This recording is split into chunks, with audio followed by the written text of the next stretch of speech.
శ్రేష్టమైన లక్షణములు కలిగినవాడు. ఆయనలో మంచి లక్షణములు ఉన్నాయి. ఏమిటా మంచి లక్షణాలు? ఆయనకంటే గొప్ప గురుభక్తుడు మరొకడు లేడు. ఉత్తంకుడికి ఆ పేరు ఎందుకు వచ్చింది అంటే అసలు పేరు అందరూ మర్చిపోయారట. అంకము అంటే చిహ్నం, గుర్తు అని అర్థం. ఉత్ అంటే శ్రేష్టమైన. ఆయనకి గొప్ప లక్షణం ఒకటి ఉన్నది, అది గురుభక్తి. గురువుగారు అడిగితే ప్రాణం ఇచ్చేస్తాడు. ఒరే నాయన కొండకి కిందకి దూకి చచ్చిపో అన్నారనుకోండి, వాడు గురువుగారు వెంటనే చచ్చిపోవడానికి సిద్ధపడతాట ఆయన. అటువంటి వాడు ఆయన. ఆయన జనమేజయుడి దగ్గరికి వచ్చాడు. ఆ రావడానికి వెనకాతల గొప్ప గాథ కూడా ఉంది, అది చెబుతున్నా విను. ఒకప్పుడు పౌష్యుడు అని పేరు కలిగిన ఒక మహారాజు గారు భూమండలాన్ని పరిపాలించేవాడు. ఆయనకి రాజధాని అయోధ్య నగరం. ఆయన ఇక్ష్వాకు వంశస్థుడు. పౌష్యుడు అంటే రాముడి కంటే ముందు కాలం నాటి కథనమాటిది. అంటే కొంతమంది మహానుభావులు చిరంజీవులు ఉన్నారండి. ఉదంకుడు కృతయుగం, త్రేతాయుగం, ద్వాపర యుగంలో కూడా బ్రతుకున్నట్ట. ఇప్పటికి కూడా కలియుగంలో రాజస్థాన్లో ఉన్నటువంటి ఎడారి ప్రాంతంలో తిరుగుతాడు. ఆయన పిలిస్తే మేఘాలు వస్తాయి. ఆ కథ అంతా మనం అశ్వమేధపురంలో మళ్ళీ చెప్పుకుంటాం, ఇప్పుడు ప్రత్యేకంగా చెప్పుకోం. కానీ చిరజీవులలో ఉదంకుడు కూడా ఒకడు. ఆయనకు ఆ చిరంజీవిత్వం ఎందుకు వచ్చిందంటే గురుభక్తి. ఇదంతా పౌష్యుడి కాలంలో జరిగిన కథ అన్నమాట. పైలుడు అని పేరు కలిగిన ఒక ఋషి ఉన్నాడు. ఆయనకు ఒక ధర్మపత్ని ఉన్నది. వీళ్ళిద్దరూ ఒక గురుకులం పెట్టారు. ఆ గురుకులంలో 10,000 మంది శిష్యులకి అన్నం పెట్టి పాఠం చెప్పేవారు. ఈ ఉదంకుడు అనేవాడు వాళ్ళకి శిష్యుడిగా చేరాడు. తక్కిన వాళ్ళందరూ తమ తమ విద్యలలో ఆరితేరారు. వేదాలు చదువుకున్నారు కొందరు, ధనుర్వేదం నేర్చుకున్నారు కొంతమంది, ఉపనిషత్తులు నేర్చుకున్నారు కొందరు, కత్తి యుద్ధం నేర్చుకున్నారు కొందరు, కుస్తీ పొట్లు నేర్చుకున్నారు కొందరు, ధనుర్వేదం నేర్చుకున్నారు కొందరు. అన్ని విద్యలు నేర్పేవాడు ఈ పైలుడు అనేవాడు. ఈ ఉదంకుడికి మాత్రం పాఠాలు చెప్పేవాడు కదట ఆయన. రానైనా కూర్చొనేవాట. ఈయనకి పెద్దగా చదువు వచ్చేది కాదు, అసలు కారణం అది. దాంతో ఉదంకుడు ఏం బాధపడకుండా మా గురువు గారికి సేవ చేసే అవకాశం వచ్చింది. బోడి పాఠాలు చేస్తేనే, చదివితేనే, చదవకపోతేనే అమ్మగారికి అయ్యగారికి సేవ చేద్దాం అనుకుని సేవ చేసేవాడు. క్రమంగా ఆయనకి ముసలితనం వచ్చేసింది. తక్కిన వాళ్ళంతా ఓ 25 ఏళ్లకో 30 ఏళ్లకో చదువు పూర్తయ్యాక వెళ్ళకపోయారు. కొందరికి 16 ఏళ్లకే చదువు అయి వెళ్ళిపోయారు. వీడికి మాత్రం 85 ఏళ్ళు వచ్చాయి. జుట్టు నెరిసిపోయింది, పళ్ళు ఊడిపోయాట. ఉత్తప్పుడు పట్టించుకోడు కానీ ఒక రోజున మొత్తం పళ్ళు ఊడిపోవడం మొదలెట్టాక వాడికి బాధ కలిగింది. ఇదేమిటి పళ్ళు ఎందుకు ఊడిపోతున్నాయి అని అప్పుడు అద్దంలో చూసుకున్నాడు. చూసుకుంటే తలంతా ముగ్గుబొట్టు అయిపోయింది. ఓహో, నేను ముసలాండి అయిపోయానా అనుకున్నట్టు వాడు. అంటే అప్పటిదాకా తాను ముసలాడయ్యాడనే విషయం కూడా తెలియకుండా సేవ చేశాడనమాట. అప్పుడు ఏడుస్తూ గురువుగారి దగ్గరికి వెళ్ళి, గురువుగారండి, ఎంతోమంది ఎన్నో సంవత్సరాలుగా కొత్త కొత్త కుర్రవాళ్ళు వస్తున్నారు, చదువుకుంటున్నారు, విద్యలలో ఆరితేరి వెళ్ళిపోతున్నారు, ఉద్యోగాలు చేసుకుంటున్నారు, పెళ్ళిళ్ళు చేసుకుంటున్నారు, సంతానాన్ని పొందుతున్నారు. ఆఖరికి నా క్లాస్మేట్లందరికీ మునిమనవాళ్ళు కూడా పుట్టారు. నాకే 83 ఏళ్ళు 85 ఏళ్ళు వచ్చాయి. సహస్ర చంద్ర దర్శనం అయ్యింది, అక్షరం ముక్క రాలేదు, ముసలివాణ్ణి అయిపోయాను, విద్య లేకుండా చచ్చిపోతానా అన్నట్ట. వెంటనే గురువుగారు ఏమన్నారో తెలుసా? ఒరేయ్, నువ్వు చేసిన గురుసేవ అంతా ఇంతానా, ఇలా రా అని నెత్తి మీద ఇలా చేయి పెట్టాట. పెట్టగానే వీడు 16 ఏళ్ల కుర్రాడైపోయాడు. అది గురు మహిమంటే. గురువులకి సేవ చేస్తే వాళ్ళు తలుచుకుంటే ఏదైనా చేయగలరు అనడానికి ఉదాహరణ ఇది. ఆ జగద్గురువు పైలుడు నెత్తిమే చేపెట్టి యువకుడిని చేసి, ఈ రోజు నుంచి నువ్వు శరీరం విడిచిపెట్టేదాకా ఇలాగే ఉంటావు అన్నట్ట. తక్కిన వాళ్ళకంటే వీడికి ఎంత యోగం పట్టిందో ఆలోచించండి. ఆ విధంగా నవయువకుడైపోయాడు. ఒక్క నవయువకుడు ఒకడమైనా గురువుగారు హస్తమస్తక సంయోగము ద్వారా, హస్తమును మస్తకం మీద శిరస్సు మీద పెట్టడము ద్వారా సమస్త విద్యలు ఇచ్చాట. ఈ గురువు గారి దగ్గర చదువుకున్న వాళ్ళలో 1, 2, 3 విద్యలు చదువుకున్న వాళ్ళు ఉన్నారు తప్ప 64 కళలు నేర్చుకున్న వాళ్ళు అంతవరకు ఎవరూ లేరు. వీడికి సంగీతం వచ్చింది, సాహిత్యం వచ్చింది, యుద్ధంలో ధనుర్వేదం వచ్చింది, కత్తిసాం వచ్చింది, గదాయుద్ధం వచ్చింది, ఈటలు విసరడం వచ్చింది, కొండలు పాకడం వచ్చింది, చోరకళ్ళు వచ్చింది. అన్నీ ఒకటి కాదు, వేదాలు వచ్చాయి, ఉపనిషత్తులు వచ్చాయి, అర్థశాస్త్రంలో అరితేరాడు. ఇలా సకల శాస్త్రములు చటుక్కునొచ్చాయి. అప్పుడు ఆయన ఆశ్చర్యపోయి, గురువుగారు మీ రుణం తీర్చుకోలేనండి, ఇంత తొందరగా ఇన్ని విద్యలు ఇచ్చారా? అజ్ఞానంలో పడి మీ దగ్గరకు వచ్చి ఏడ్చినందుకు క్షమించండి అంటే, నువ్వు ఏడ్చినందుకు క్షమించడం కాదరా, నీకు విద్యలు ఇచ్చినందుకు నన్ను పొగడ్డం కాదు, ఇదంతా మీ గురుపత్ని యొక్క మహిమ. ఆవిడే నిన్న కనపడి, ఏమండి అందరికీ విద్యలు ఇచ్చారు, పాపవాడు ముసలాడయ్యాడు, వీడి సంగతి ఏమిటండి అని రాత్రి నాకు గుర్తు చేసింది. ఆవిడ గట్టిగా కోరబట్టి, నేను అంటే రికమెండేషన్, అమ్మగారి రికమెండేషన్ అలా అవసరం అనమాట. ఆ గురుపత్రి యొక్క అనుగ్రహం వల్ల నీకు ఇవాళ దుఃఖం కలిగింది, లేకపోతే ఇవాళ కూడా నీకు దుఃఖం కలిగేది కాదు, నా దగ్గరకు వచ్చేవాడివి కాదు, నువ్వు నా దగ్గరికి రాకపోతే నీకు విద్యలు ఇచ్చేవాడిని కాదు. అంతటికీ మూలం గురుపత్ని యొక్క అనుగ్రహమే. ఆవిడికి నీ మీద ఎందుకు వాత్సల్యం కలిగింది? నీవు చేస్తున్న అపార సేవకి, గురుభక్తికి ఆవిడికి నీ మీద వాత్సల్యం కలిగింది. అనగానే వెంటనే అమ్మగారి కాళ్ళకి నమస్కరించాడు. అమ్మ ఏదన్నా గురుదక్షిణ కోరుకోండి అన్నాడు. అప్పుడు ఆ తల్లి ఏమందో తెలుసా, నాకు పెద్ద గురుదక్షిణ ఏం అవసరం లేదు, నేను చాలా కాలంగా ఒక వ్రతం చేస్తున్నాను. ఆ వ్రతమునకు అసూన్యశయ్యన వ్రతము అని పేరు. భారతంలో ఆ పేరు చెప్పలేదు, కానీ జైమిని భారతంలో మనకి తెలుస్తుంది అసూన్యశయ్యన వ్రతం అది. అనగా భర్త లేకుండా భార్య చావకుండా ఉండేటటువంటి వ్రతం. భార్యాభర్తలిద్దరూ ఒకేసారి శరీరము విడిచిపెట్టేలా చేయగలిగే వ్రతమునకు అసూన్యశయ్యన వ్రతం అని పేరు. పూర్వకాలంలో పతివ్రతలని కొంతమంది ఉండేవారు. అందుకని వాళ్ళు ఏం చేసేవారు, భర్త చచ్చిపోతే ఉండలేకపోయేవారు, అలాగే భార్యలు లేకపోతే భర్తలు ఉండలేకపోయేవారు. అప్పుడు ఇద్దరూ కలిసి అసూన్యశయ్యన వ్రతం అని ఒక వ్రతం చేసేవారు. ఆ వ్రతం చేస్తే భార్యాభర్తలిద్దరూ ఇంచుమించుగా ఆ మైలు పూర్తయ్యేలోపు శరీరం విడిచిపెట్టేస్తారట. 11 రోజుల లోపల శరీరం విడిచిపెడితే భార్యకి వైధవ్యం ఉండదు, భర్తకి విధురత్వం ఉండదు. విధురుడు అంటే భార్యావిహీనుడు. ఈ రెండూ లేకుండా చేయగలిగే అపూర్వ వ్రతం అసూన్యశయ్యన వ్రతం. ఇది నారద పురాణంలోనూ ఇటు భవిష్య పురాణంలోనూ ఈ వ్రతం ఎలా చేయాలో ఉంటుంది. నారద పురాణంలో వ్రతాల గురించి అద్భుతంగా వర్ణించారు. అందులో ఈ అసూన్యశయ్యన వ్రతాన్ని నారదుడంతటి వాడు చెప్పాడు. ఈ వ్రతాన్ని ఎక్కువ మంది చేశారు. అలా చేసిన వాళ్ళంతా అసలు బ్రతికొండగా భార్యాభర్తలిద్దరూ విడిపోయేవారు కాదు, మరణమే వచ్చేది కాదు. అరుంధతి వశిష్ఠులు ఆ వ్రతం చేయటం వల్లే వాళ్ళిద్దరికీ చావు లేకుండా పోయింది. ఇప్పుడు ఈ పైలుడి భార్య, ఆవిడకి పేరు చెప్పాల, గురుపత్ని అన్నారంతే. పైలపత్ని ఈ వ్రతం చేస్తోందిట. నేను ఇప్పటికీ 24 సంవత్సరాలుగా ఈ వ్రతం చేస్తున్నాను నాయన. ఇది ఎప్పుడూ కూడా కార్తీక మాసంలో విధియ నాడు చెయ్యాలి. చేసి ఆఖరణ ఉద్వాసనగా ఎవరైనా ఒక పతివ్రత యొక్క చెవుల కుండలాలు ధరించాలి. దానికి అదొక నియమం ఉన్నదన్నమాట. అడవిలో ఉండే వాళ్ళకి బంగారం ఉండేది కాదు. ఈవిడ కేవలం పుల్లలు పెట్టుకునేదిట. చెవులకి దుద్దులు బదులుగా పుల్లలు పెట్టుకుని వ్రతం చేసింది. కానీ వ్రతం 24 ఏళ్ళు చేశాక ఇంకా వ్రతానికి ఉద్యాపన అని ఉంటుంది. వ్రతాన్ని పూర్తి చేసే ఒక విధానం ఉన్నది. ఆ విధానంలో పార్వతీదేవిని పూజిస్తారు. ఆ పూజించే వాళ్ళు చెవులకు బంగారంతో చేసిన కుండలాలు పెట్టుకోవాలి. ఆ కుండలములు కూడా బజారులో కొత్తగా కొనుక్కొచ్చిన కుండలములు కాదట, బాగా పతివ్రత అయినటువంటి ఆవిడ దగ్గర నుంచి యాచించి తెచ్చి పెట్టుకోవాలి. మళ్ళీ కొనుక్కుని తెచ్చి కాదు. కొనుక్కోవడం అంటే ఆయన కావాలంటే కొని పెట్టగలడు. ఆయన తలుచుకుంటే కుబేరుడు కోట్లు ఇస్తట పైలుడికి. కానీ కొన్న కుండలములతో ఆ వ్రతాన్ని ఉద్యాపన చెయ్యకూడదు. ఎవరైనా ఒక పతివ్రత ఉంటే ఆవిడ దగ్గరికి వెళ్ళి, ఏమండి మీ కుండలాలు ఇవ్వండి, మేము ఉద్యాపన చేసుకుంటున్నామంటే వాళ్ళు దయతలిచిస్తే ఆ కుండలములు చెవులకు పెట్టుకుని సావిత్రి పూజ చేసి ఆ తర్వాత పేరంటాళ్ళకి ముత్తైదువులకి పసుపు కుంకాలు పంచిపెట్టాలి. ఇది లఘువుగా దాని నియమం. నాకు వ్రతం పూర్తయింది, ఇంకా ఉద్యాపన చేసే రోజులు దగ్గరకు వచ్చాయి. ఒక పతివ్రత యొక్క కుండలాలు నాకు కావాలి.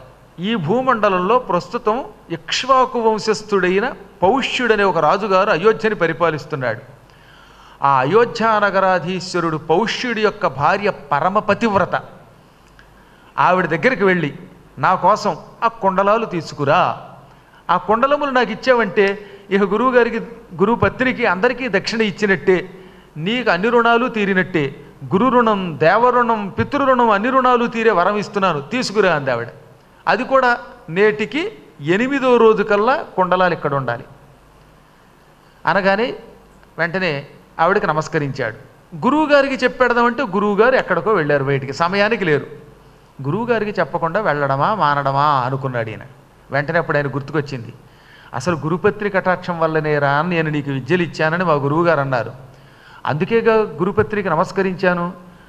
ఆవిడ ఆజ్ఞాపించిందంటే గురువుగారు ఆజ్ఞాపించినట్టే, ఇక వేరే గురువుగారి యొక్క అనుజ్ఞ తీసుకోక్కర్లేదు అనుకుని మనస్సులోనే గురువుగారికి నమస్కారం చేసి, వందే గురు పదద్వంద్వం అవాంగ్ మానస గోచరం రక్త శుక్ల ప్రభా మిశ్రమ తర్క్యం త్రైపురం మహానుకుంటూ హుటాహుటిన కాలినడకన బయలుదేరాడు. గురువుగారి మీద భక్తి, గురుపత్ని కోరిక తీర్చాలనేటటువంటి భక్తి, ఈ రెండు ఉన్నాయి కదా. ఆయన అలా పెడుతుంటే శుభశకునమట. మంచి కైలాస పర్వతంలా తెల్లగా ఉన్న ఒక ఎద్దు ఎదురొచ్చింది. ఎద్దు ఆవు ఎదురొచ్చాయంటే ఇంకా ఆ వ్యక్తికి జీవితంలో తిరుగు ఉండదు, గుర్తుపెట్టుకోండి. శకునాలలో ఉత్తమ శకునం ఎద్దు ఆవు. మళ్ళీ పిల్లి ఎదురొచ్చిందంటే అది అపశకునమే. దానికి కొన్ని కారణాలు ఉన్నాయి, అవి ఏమిటి అని అడక్కండి. ఆ పిల్లే ఎలకని నోటితో పట్టుకు ఎదురొస్తే అది బ్రహ్మాండమైన శకునం, ఇక మనకి శత్రుపేట ఉండదు. కావాలని ఎలకని పిల్లికి ఇచ్చి దాన్ని ఎదురు రమ్మని పిలవకూడదు, మళ్ళీ తన ఎంత తాను రావాలి. ఈ శకునములు చెబుతున్నాం కదా అని మళ్ళీ ఏమండో గురువుగారు ఇలా చెప్పారు కదా, మన ఇంట్లో పెంచుకుంటున్న పిల్లికో ఎలకనివ్వండి, దాన్ని తరమండిటు మన వైపు వచ్చేలా చూడండి అంటే బలాత్కారముగా చేయబడింది కదట. తన ఎంత తాను శకునము రావాలి. అందులో ఇది మహోక్షం, పెద్ద వృక్షం, పెద్ద ఎద్దు అన్నమాట. ఒక్క ముక్కలో చెప్పాలంటే కైలాస పర్వతం అంత ఎత్తుగా ఉందన్నారు. అంత గొప్ప ఎద్దు మీద ఎక్కి ఒక మహాపురుషుడు ఎంత అందంగా ఉన్నాడో చెప్పలేము. తెల్లని బట్టలు కట్టుకుని చేతిలో ఒక కర్ర పుచ్చుకొచ్చాడు. ఆ కర్ర కూడా విచిత్రంగా ఉంది. వినయంగా నమస్కరించాడు ఆ మహాపురుషుడికి ఉదంకుడు. అమ్మయ్య ఎద్దు ఎదురొచ్చిందిరా అనుకుంటూ ఉంటే ఈయన కళ్ళ ముందు అంత ఎత్తైన ఎద్దు పేడ వేసింది, మలాన్ని విడిచిపెట్టింది. ఆ మహాపురుషుడు తనకు నమస్కరించిన ఉదంకుణ్ణి, నాయన నువ్వు అనుకున్న పని అవ్వాలంటే ఈ పేడ తినేయి అన్నట్ట. నిజంగా మనలాంటి వాళ్ళం అయితే ఇలాగే అనుకుంటాం, ఏమని ఎద్దు పేడ ఏమిటి, ఆయన తినమండం ఏంటి, మనకు బుర్ర ఉందా లేదా, వాడు చెబితే మాత్రం తింటామా అని.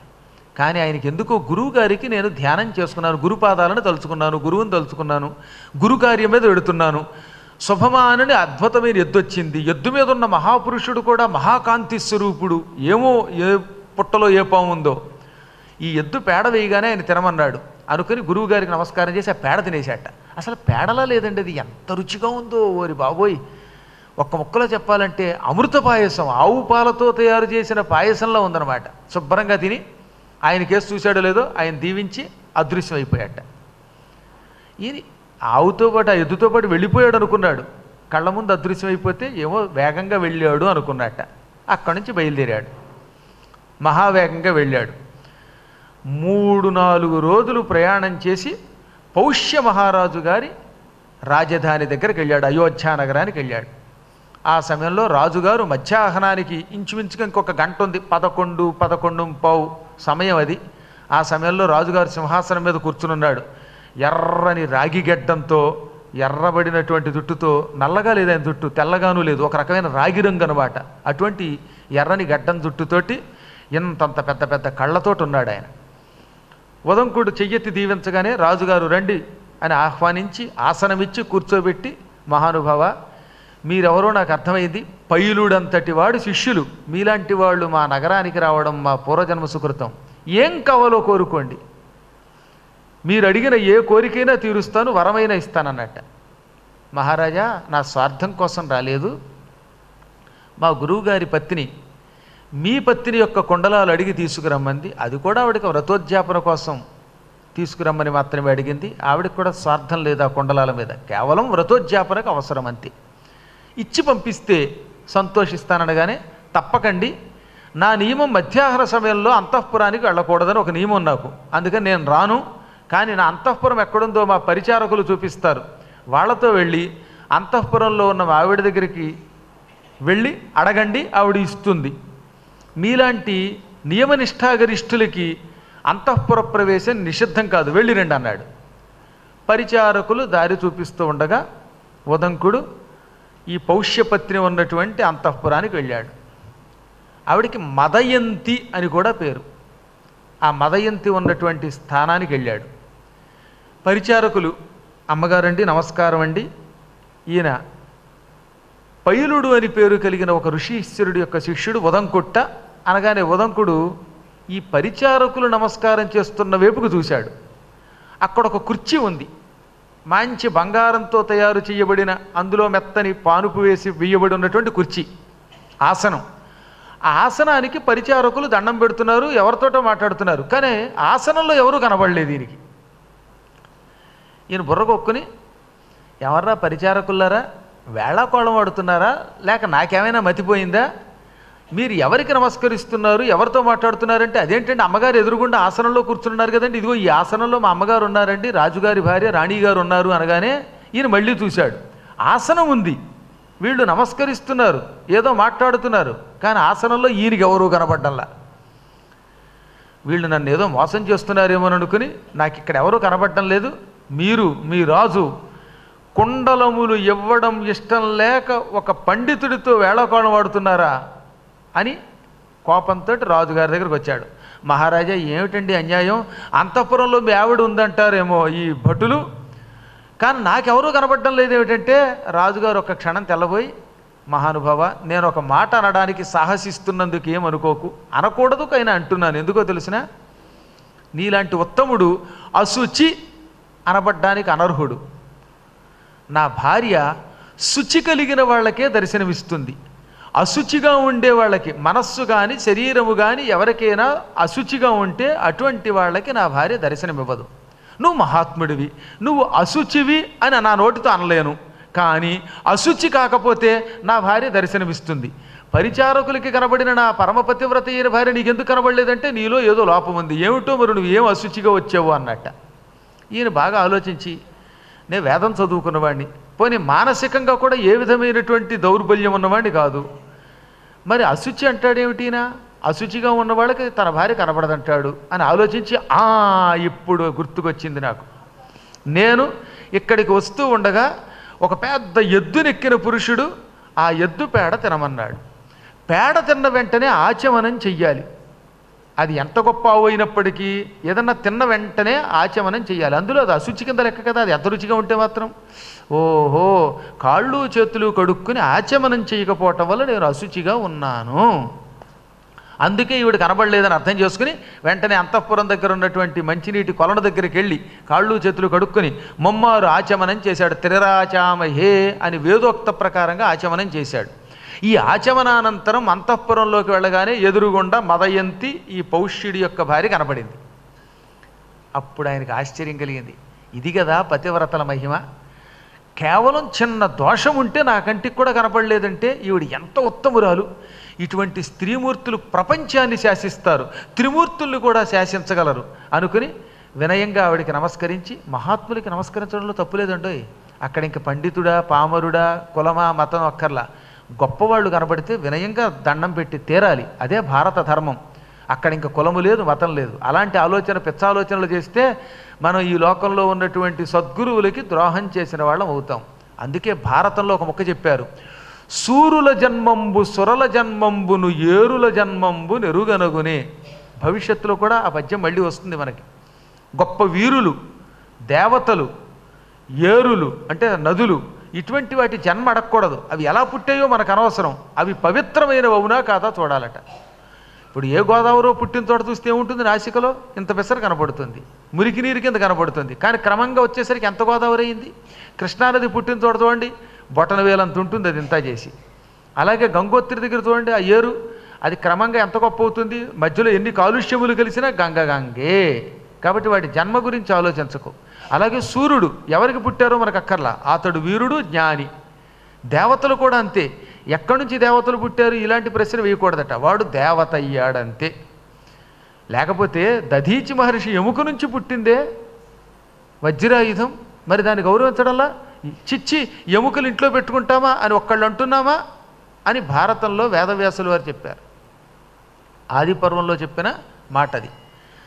అప్పుడు ఆయనకి అందుకనే గౌరవం కలిగి రెండు చేతులు జోడించి నమస్కరించి తర్వాత పండితుడు కాబట్టి ఆశీర్వదించగానే ఆవిడ, మహాత్మా నా చెవి కుండలాలు సంతోషంగా మీకు సమర్పిస్తున్నాను, ఇవి జాగ్రత్తగా పట్టుకెళ్ళండి, భద్రముగా పట్టుకెళ్ళండి అని ఎందుకంటున్నానో తెలుసునా, ఈ కుండలములు ధరించిన వాళ్ళకి అదృశ్య శక్తులు వస్తాయి. అంటే వాళ్ళు కావాలంటే మాయమైపోగలరు. ఎవరైనా మన ఎదురుగుండా ఉంటే వాడికి కనబడకుండా కాసేపు ఉండగలరు. పాతాళ లోకంలో ఉన్న కనపడని నిధులు కనబడతాయి. ఇలా కొన్ని మహిమలు ఈ కుండలములు ధరించిన వాళ్ళకు ఉంటాయి. అందుకని ఈ కుండలములను చాలా కాలం నుంచి అపహరించడానికి పాతాళ లోకంలో ఉన్న తక్షకుడనే పాము ప్రయత్నిస్తున్నాడు. ఆదిశేషుడి తమ్ముడు తక్షకుడు ఈ కుండలములు కనబడిన తక్షణం ఎత్తుకుపోతాడు.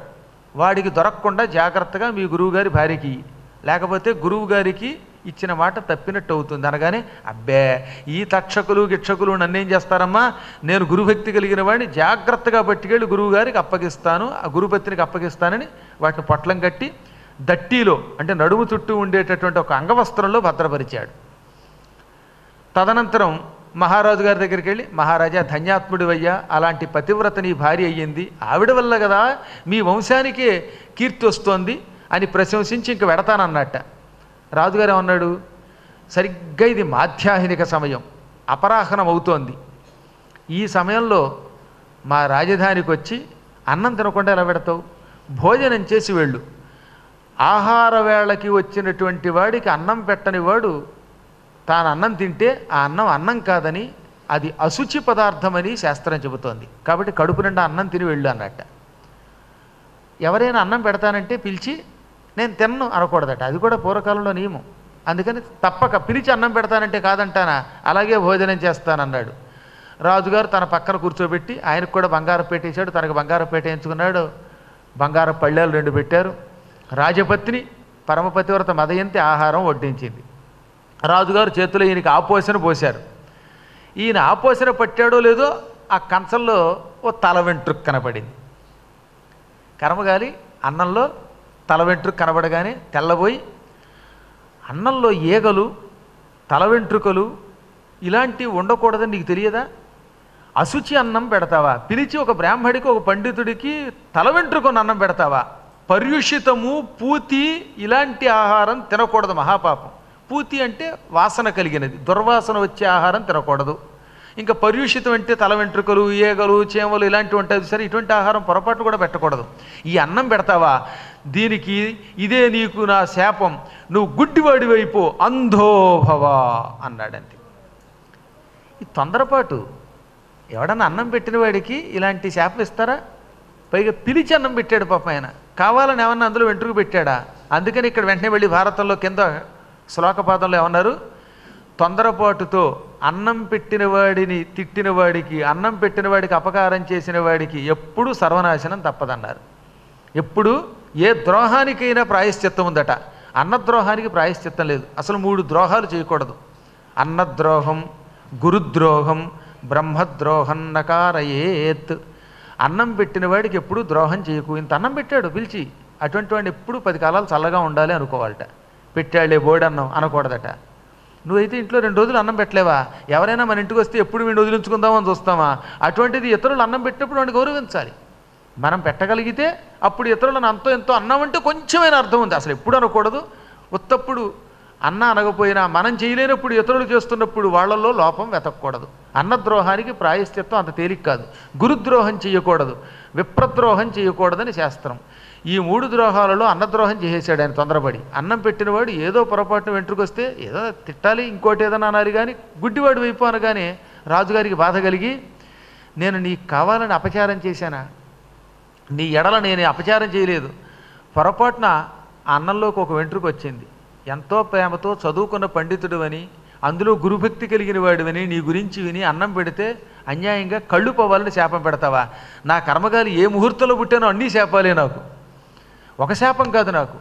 ఈ సమయంలో మళ్ళీ కొత్త శాపమా అని ఆగ్రహించి, నువ్వు నన్ను గుడ్డివాడి వైపమని శాపం ఇచ్చావు గనక నీకు సంతానం లేకుండా పోగాక, నీకు భవిష్యత్తులో అపత్యం ఉండదు, అనపత్యుడి వైపు అన్నాడు అంతే. ఇంక నీకు పిల్లలు పుట్టరని శపించేశాడు. దెబ్బతో ఉదంకుడికి అహంకారం దిగిపోయింది, కోపం దిగిపోయింది. బాధపడిపోయి మహారాజు గారు చేయి పట్టుకుని, మహారాజా కోపంతో శాపం పెట్టాను, నేను నా శాపాన్ని తిప్పుకుంటాను, నువ్వు కూడా నీ శాపాన్ని తిప్పుకో. సంతానం లేకపోతే ఈ జీవితానికి అర్థమేమున్నది? అందులో నేను ముసలాండి అయిపోయి విద్యలు లేక బాధపడుతుంటే మా గురువుగారు మెచ్చుకొని యవ్వనమిచ్చి నా నెత్తి మీద చెయ్యి పెట్టి గౌరవించాడు. నేను వెళ్ళగానే వాళ్ళ అమ్మాయినిచ్చి పెళ్లి చేయబోతున్నాడు. నాకు యవ్వనం రావడం వల్ల పునర్జన్మ వచ్చింది. ఈ పునర్జన్మ వచ్చిన నన్ను అల్లుని చేసుకుంటాడు. నిజంగా గురువుగారు కూతురు చేసుకున్న యోగం ఆయనకి పట్టింది. ఇప్పుడు అంత అందగత్తి అయిన గురువుగారి కూతురు భార్య అయ్యి నిత్య యౌవనంతో ఉన్న నేను సంతానం లేకపోతే నానాయాతంలో పడతాను, చచ్చాక స్వర్గం వంటివి రావు, దయతో ఆ శాపాన్ని తిప్పుకో అనగానే రాజుగారు చిరునవ్వు నవ్వి, నవనీతం హృదయం బ్రాహ్మణస్య వాచిక్షురః అన్నాడు.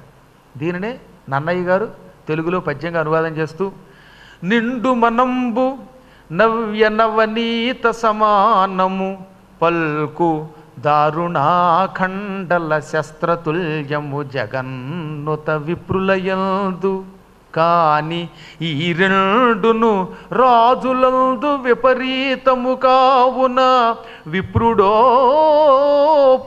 ఓ పండతి శాంతుడయ్యు నరపాలుడు శాపము క్రమరింపగం. బ్రాహ్మడికి హృదయం అప్పుడే తీసిన వెన్నపూస, నవ్య నవనీతం. వెన్నపూస లాంటి హృదయం ఉన్న తొందరపాటుతో నోరు జారి తగాదా తెచ్చుకుంటాడు. అందుకని పలుకు దారుణాఖండల శస్త్రతుల్యం, మాట మాత్రం వజ్రం, మాటేమో కటువుగా ఉంటుంది, మనస్సేమో వెన్నపూస. కానీ మేమో మహారాజులం, మాకు మాట వెన్నపూసలా తీయగా ఉంటుంది, మెత్తగా ఉంటుంది, మనస్సు వజ్రంలో ఉంటుంది. అదే రాజకీయం అంటే. మీరు ఎప్పుడైనా చూడండి, రాజకీయ నాయకులు ఎలా ఉంటారో తెలుసా? వాడికి లోపల మండిపోతూ ఉంటుంది, రేపు పొద్దున వీడిని చంపేయాలనున్నా హాయ్ అని కరచాలనం చేస్తాడనమాట. లోపల మాత్రం ఒరే రేపు వాడిని వేసేయండి రా అంటాడు. మాట చూస్తే మెత్తగా ఉంటుంది, హృదయం కఠినంగా ఉంటుంది. ఇది ఇప్పుడు చెప్పింది కదా, మహాభారతంలో చెప్పిన మాట, నేను చెప్పలేస్తాము. మళ్ళీ మీరు ఎక్కడ చూడండి, వాళ్ళు తెక్కొట్టుకుంటారా, మళ్ళీ ఈ పార్టీలోకి ఆ పార్టీలోకి ఆ పార్టీలోకి వెళ్ళగానే వాళ్ళకి కౌగులించేసుకుంటారు. ఏమిటి ఎక్కడి నుంచి వస్తాయో తెలియదు ఈ ప్రేమలు. చాలా చిత్రంగా ఉంటాయి అన్నమాట. మనం ఏమనుకుంటాం, పిచ్చాళ్ళం ఈ మధ్యలో ఈ కర్రలు పుచ్చుకుని జెండా వాళ్ళు ఒకళ్ళు కొట్టుకుంటారు, వాళ్ళు బాగానే ఉంటారు.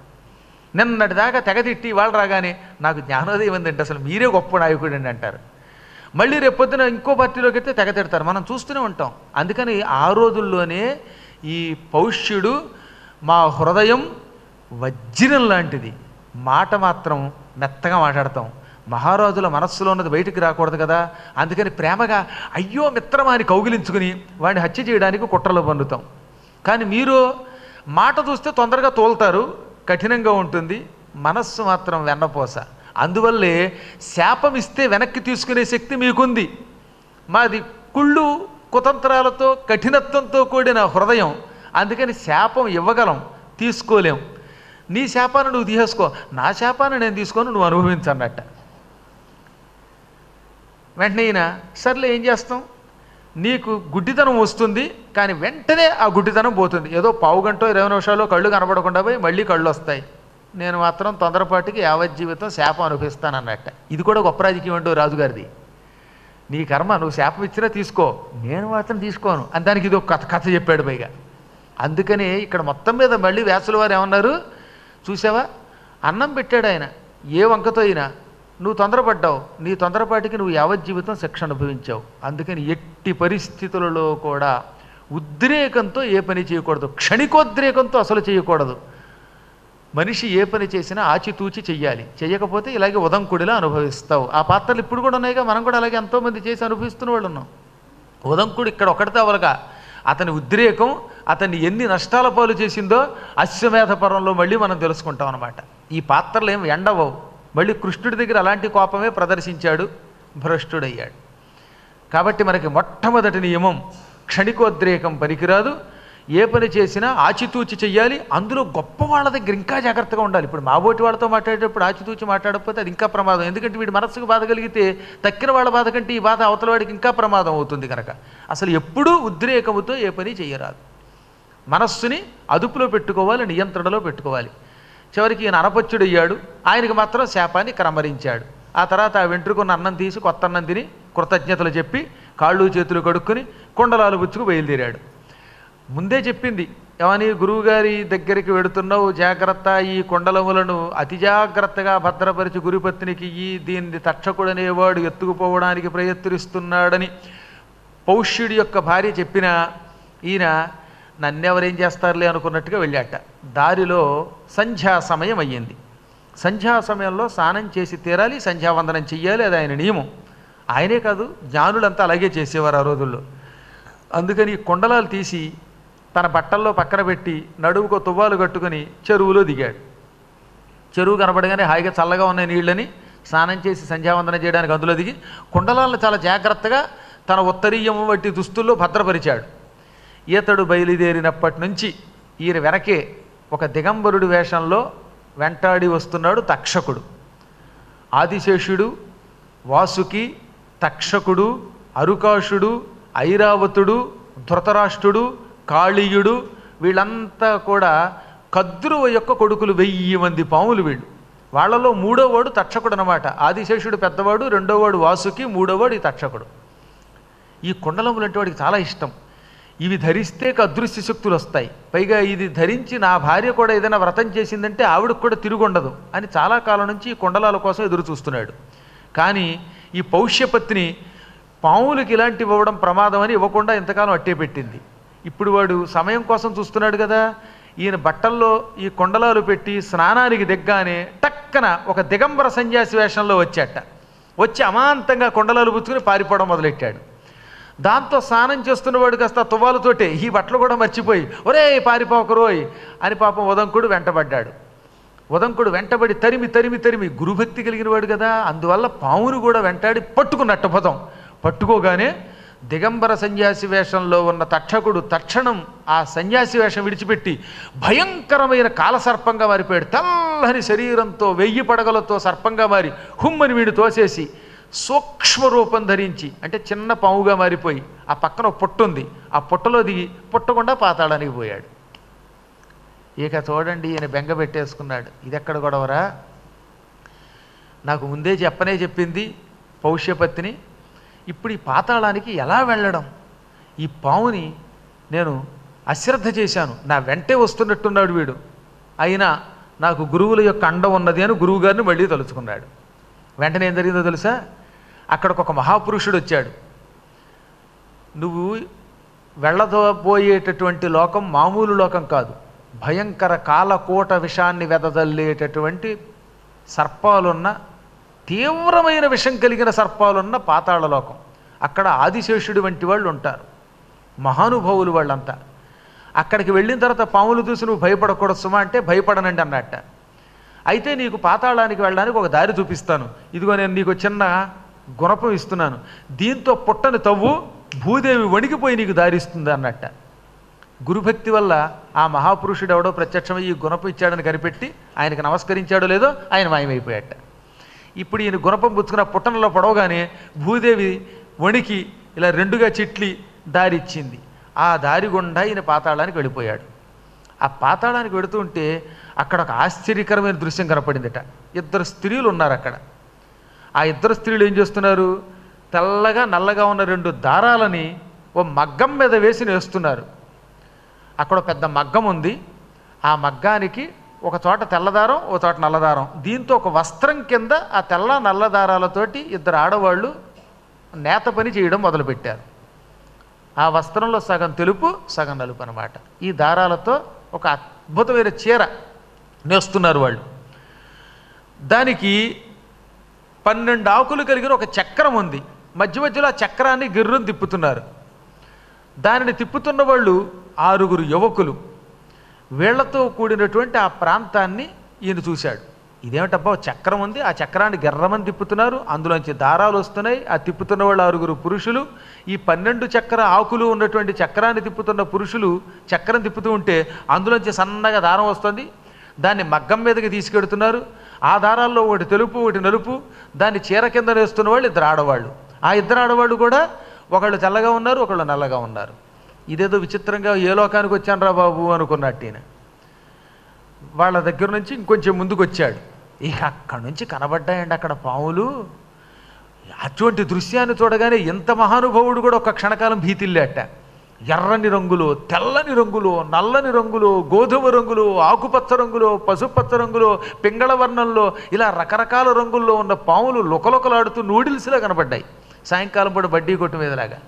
ఓయ్ బాబు, లొంగలు చుట్టుకున్న పాములు, ఆడపాములు, మగపాములు, 1000 పడగలున్నవి, 101 పడగలున్నవి, 105 పడగలున్నవి, 2 పడగలున్నవి, 1 పడగ ఉన్నవి, ఇలాంటి అనేక వేలు కోట్లతో ఉన్న సర్పాలను చూశాడు. అందులో మహాసర్పాలు ఒక 1000, వాటి పిల్లలు, వాళ్ళ మనవలు, కోడళ్ళు, కొడుకులు, పెద్ద సంసారం అది, పెద్ద కోటాను కోట్ల జనాభా. ఈ సర్పజాతిని చూచి ఈయన ఆశ్చర్యపోయి ఇందులో ఈ కొండలములు ఎత్తుకొచ్చిన పాము ఎవర్రా బాబు అనుకున్నాడు ఆయన. అది గుర్తుపట్టడం కూడా కష్టమే.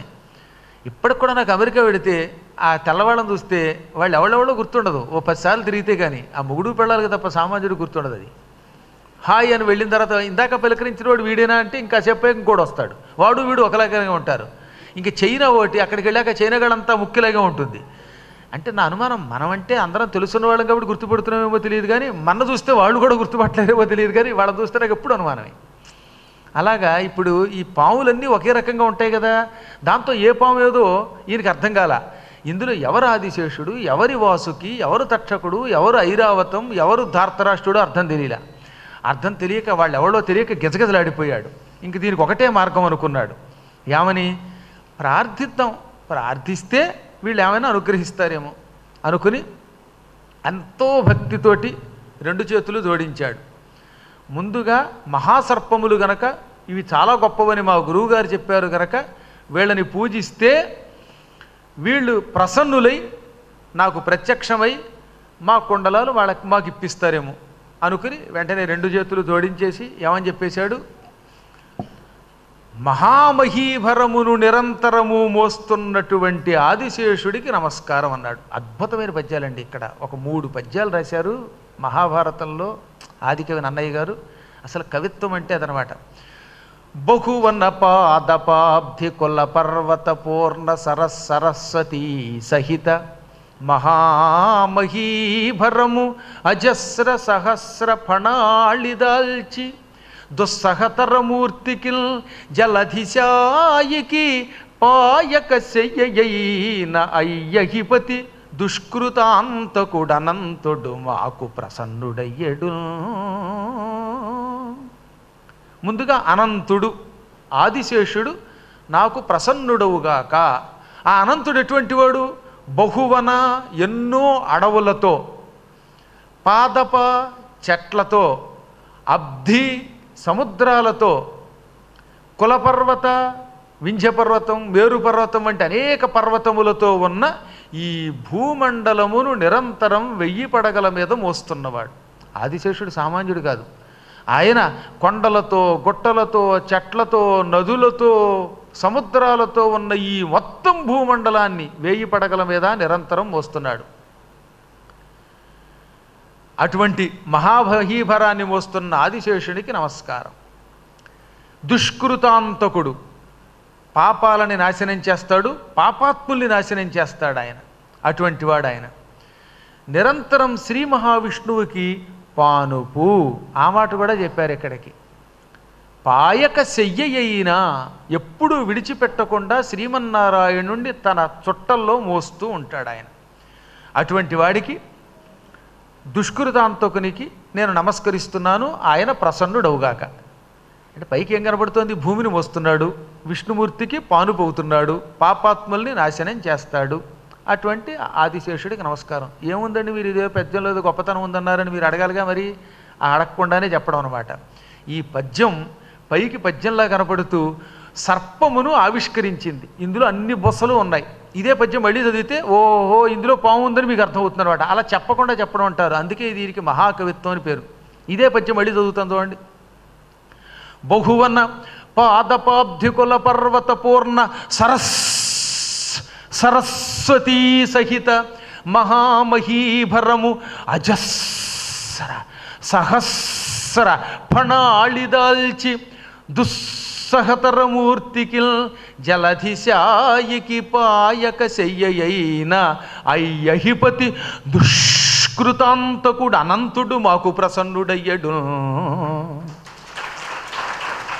అంటే ఆ పదములను సరిగ్గా చదివితే మనకు అర్థమవుతుంది అన్నమాట. అందులో అజస్ర సహస్ర సరస్వతి దుష్కృతాంతకుడు, ఇలా అందులో బుసలు పెట్టాడండి ఆయన. నాకు చాలా కాలం ఇది ఇందులో ఉన్న విషయం తెలియదు. ఒకప్పుడు పురాణం చెబుతుంటే ఇదేంట్రా ఇందులో బుసలు కనబడుతున్నాయని ఒక రాత్రి వేళ నేను చదువుతుంటే నాకు గుర్తు వచ్చింది. ఇది మొట్టమొదట ఆవిష్కరించిన యోగం మాత్రం భగవంతుడు నాకే ఇచ్చాడు. అది కూడా ఒకానొకప్పుడు 8 ఏళ్ల వయస్సులో శ్రీశైలంలో గుర్తుకొచ్చింది ఈ పద్యం. అక్కడ ఒక పాము పాక్కుంటూ పెడుతూ ఉంటే వెంటనే ఈ అనంతుడు మాకు ప్రసన్నుడయ్యాడు అనే పద్యం చదివాను. ఒకసారి చదవగానే మళ్ళీ రెండోసారి చదవగానే ఓహో నన్నయ్య గారి గొప్పతనం ఇది కదా. పైకి ఊరికే బహువన పాదపాబ్ధి కుల పర్వత పూర్ణ సరస్వతీ సహిత అని చదువుతున్నాం రోజు. కానీ ఆ సరస్సులో, ఈ సరస్వతిలో, అజస్రలో, సహస్రలో, దుష్కృతాంతకుడిలో, దుస్సహతరమూర్తిలో, వీటన్నిటిలో తెలియకుండానే పాము యొక్క పోత్కారం బొస్సు ఉందన్నమాట. అసలు ఎంత అద్భుతం అండి! ఏ పదాన్ని ఎలా ఏర్చి కూర్చి రాయాలో వాళ్ళకి తెలుసు. అందుకని వాళ్ళని మహాకవులు అన్నారు. వాళ్ళని ఒక పదం మనం వాడుతున్నామంటే ఆ పదానికి ఒక అర్థం ఉండాలి. ఆ పదం యొక్క అర్థాన్ని తెలుసుకుని, శబ్దాలంకారాన్ని తెలుసుకుని వాడే మహాకవులు వాడు. మళ్ళీ అలా రాయాలంటే వాళ్ళ కలియుగంలో ఎంతమంది వల్ల అవుతుంది? అటువంటి మహాద్భుతమైన పద్యం అన్నమాట. ఈ విధంగా దుష్కృతాంతకుడు అనంతుడు మాకు ప్రసన్నుడవుగాక. అరిది తపో విభూతి అమరారుల బాధలు వందకుండగా ఉరగుల నెల్ల కాచిన మొహోరగ నాయకుడు ఆనమత్సురాసురమకుటాగ్రరత్న రుచి శోభిత పాదునకు అద్రినందనేశ్వరునకు భూషణం బయ్యిన వాసుకి మాకు ప్రసన్నుడయ్యడు. ఇందాక ఆదిశేషుడయ్యాడుగా, ఇప్పుడు వాసుకిని తన మహాతపస్సుతో దేవతలెవ్వరికి కూడా అమరారుల బాధలు వందకుండగా, అమర దేవతలు వాళ్ళ శత్రువులు ఎవరు? రాక్షసులు. రాక్షసుల వల్ల పూర్వకాలం పాములకి చాలా బాధలు వచ్చేవి. అప్పుడప్పుడు రాక్షసులు పాతాళలోకానికి వెళ్ళి చితక్కొట్టిపోతూ ఉండేవారు. ఆదిశేషుడి తర్వాత మళ్ళీ వాసుకి శివుణ్ణి పూజించి తపస్సు చేసి వరాలు పొంది ఆ వరబలంతో వరగర్వంతో రాక్షసుల్ని చీల్చి చెండాడి ఈ నాగుల్ని రక్షించాడు, నాగజాతిని. అలాంటి నాగజాతిని రక్షించిన నాగరాజుకి వాసుకి నమస్కరిస్తున్నాను. ఆయన నాకు ప్రసన్నుడవుగాక. దేవతల యొక్క రాక్షసుల యొక్క కిరీటాల పైభాగానున్న మణుల కాంతులతో ప్రకాశించే పాదాలు కలిగిన పార్వతీపతి శివుడికి అలంకారమే. ఈ వాసుకి ఎటువంటి వాడు? శివుడికి మెడలో ఉంటాడు. వాసుకి కంఠభూషణం అని రోజు చదువుతున్నారు కదా. ఈశ్వరుడికి కంఠాభరణం. ఆ ఈశ్వరుడు ఎటువంటి వాడు? దేవతలు మహానుభావులైన వాళ్ళు ఈశ్వరుడి కాళ్ళ మీద తలలు పెట్టి నమస్కరిస్తున్నారు. ఉదాహరణకి ఇంద్రుడు ఈ శివుడి కాళ్ళ మీద తలబెట్టి నమస్కరిస్తున్నాడు. అప్పుడు ఇంద్రుడి నెత్తి మీద ఏమున్నది? కిరీటం ఉన్నది. ఆ కిరీటానికి ఏమున్నాయి? నవరత్నాలు ఉన్నాయి. ఆ నవరత్నములు కాంతులు కూడా తెల్లని శివుడి పాదాల మీద పడి ఆ శివుడి తెల్లని పాదాలు రకరకాల రంగుల్లో మెరిసిపోతున్నాయట. శివుడి పాదాలు స్ఫటికల్లా తెల్లగా ఉంటాయి. స్ఫటికం యొక్క లక్షణం ఏమిటి? దాని మీద ఏ రంగు పడితే ఆ రంగే మళ్ళీ ప్రతిఫలిస్తుంది. ఇంద్రుడి నెత్తి మీద ఉన్న కిరీటంలో నవరత్నాలు ఉన్నాయి. ఆ నవరత్నముల కాంతులు శివుడి తెల్లని కాళ్ళ మీద పడ్డాయి. ఆ తెల్లని కాళ్ళు కూడా నవరత్నాల కాంతులతో మెరిసిపోతున్నాయి. అలా మెరిసిపోతున్న పాదాలు కలిగిన ఆ మహానుభావుడైన శివుడి మెడలో నిరంతరం ఆభరణంగా ఉంటూ నాగజాతిని కాపాడుతున్న మహాసూరుడు ఆదిశేషుడికి తమ్ముడైన వాసుకి నాకు ప్రసన్నుడై నా కుండలాలు నాకు ఇప్పించుగాక. ఇంకా దేవలోకంలో మనుష్యలోకంలో సకల లోకాలలో తిరుగుతూ మహాపరాక్రమం కలిగి గొప్ప విషం కలిగి అగ్ని ఎలా లోకాలని తగలబెడుతుందో అలాగే తమ విషాగ్నితో క్రోధాగ్నితో లోకాలని తగలబెట్టే శక్తి కలిగిన ఐరావతం వంటి పేర్లు కలిగిన మహాసర్పాలు నన్ను రక్షించుగాక. సర్పాల్లో ఐరావతము, ధృతరాష్ట్రుడు, అరుకాషుడు, అంబరీషుడు ఇలా పేర్లు కలిగినటువంటి వాళ్ళు ఉన్నారు. ఈ మహాసర్పరాజులందరూ నన్ను అనుగ్రహించుదుగాక. నాకు ప్రసన్నులై నన్ను రక్షించాలి వాళ్ళు. ఇంకా ఆఖరిని ఇప్పుడు తక్షకుడి దగ్గరికి వచ్చాడు. ఎందుకంటే అసలు దండం పెట్టవలసింది ఆయనకి. కుండలములు పట్టుకెళ్ళింది ఆయన. ఆయనకి నమస్కరిస్తే నా కుండలాలు పట్టుకొచ్చి కుండలాలే అని ఏమన్నా ఇచ్చేస్తాడేమో చేతులనే కోరికతోటి గోత్రమహామహీధర నికుంజములం విపినంబులం కురుక్షేత్రములం ప్రకామగతి ఖేళన నొప్పి అస్యసేనుడై ధాత్రి పరిభ్రమించు బలదర్ప పరాక్రముడు ఈక్షణ శ్రోత్ర విభుణుడు తక్షకుడు సూర్యుడు మాకు ప్రసన్నుడయ్యడు. ఇంకా తక్షకుడికి ఒక ప్రత్యేకత ఉన్నది.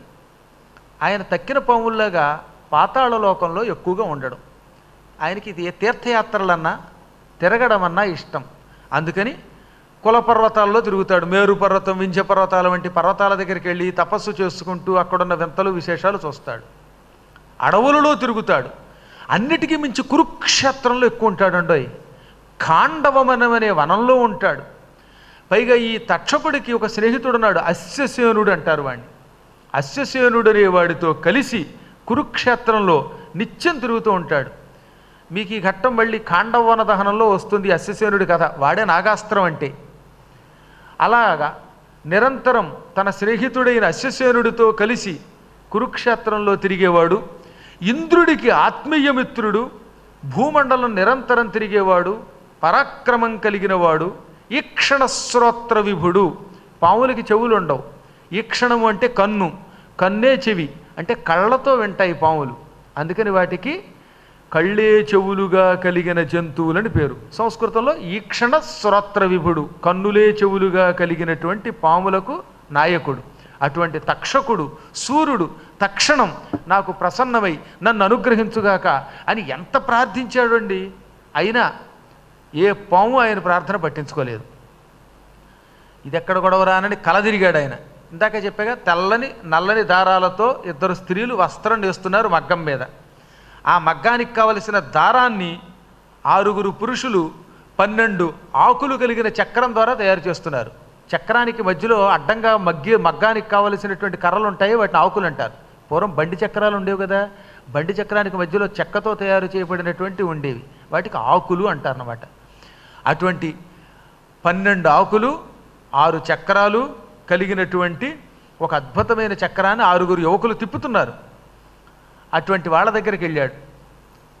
మహానుభావులారా, మీరెవరైతేనే పాముల్లో ఒక పాము నా కుండలాలు ఎత్తుకొచ్చింది. ఆ కుండలాల కోసం ఈ సర్పాలని ప్రార్థిస్తే వాటి మనస్సు కరగడం లేదు. ఇక నాకు ఆ కుండలాలు ఎవరిప్పిస్తారు? మా గురువుగారి పత్నికి కుండలాలు ఇవ్వవలసిన కాలం దగ్గరకు వచ్చింది. పాతాళానికి వచ్చి ఇక్కడ వీళ్ళని ప్రార్థించడంతో పుణ్యకాలం వెళ్ళిపోయింది. కేవలం కొన్ని గంటలలో నేను అక్కడికి వెళ్ళాలి. ఇప్పటికే 3 రోజులు 4 రోజుల్లో నడిస్తే కానీ అక్కడికి వెళ్ళలేడు ఆయన పాపం. అందుకని నన్ను రక్షించండి అని గురువుగారిని అక్కడ ఉన్నటువంటి వాళ్ళని ప్రార్థించాడు. అప్పుడు తమాషా జరిగింది. ఇందాక మీకు చెప్పాను కదా, 12 ఆకులున్న చక్రాన్ని తిప్పుతున్న 6 యువకుల దగ్గరికి ఒక ఎత్తైన గుర్రం ఎక్కిన ఒక మహాపురుషుడు వచ్చాడు. ఆ గుర్రం కూడా చాలా ఎత్తుగా ఉంది.